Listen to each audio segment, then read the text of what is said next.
Hi, I'm Justin Steen, and welcome to another edition of Fiche Tips. If you love speedy Laserfiche tips, make sure to like and follow.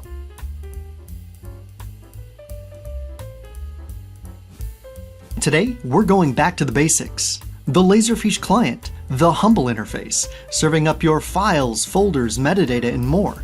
And today's tip? Well, you're going to love today's tip.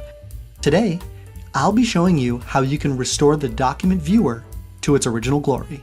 So here we go. Here's the problem. Well, a good problem. Laserfiche is very customizable, and one area you can customize is the document viewer. You can easily drag the thumbnail pane around, or the image pane, or the metadata pane. But what happens if you accidentally move those around? How do you get back to square one? Easy. Click on View, Panes, Restore Default Layout. And there you have it. Back to square one and ready to work.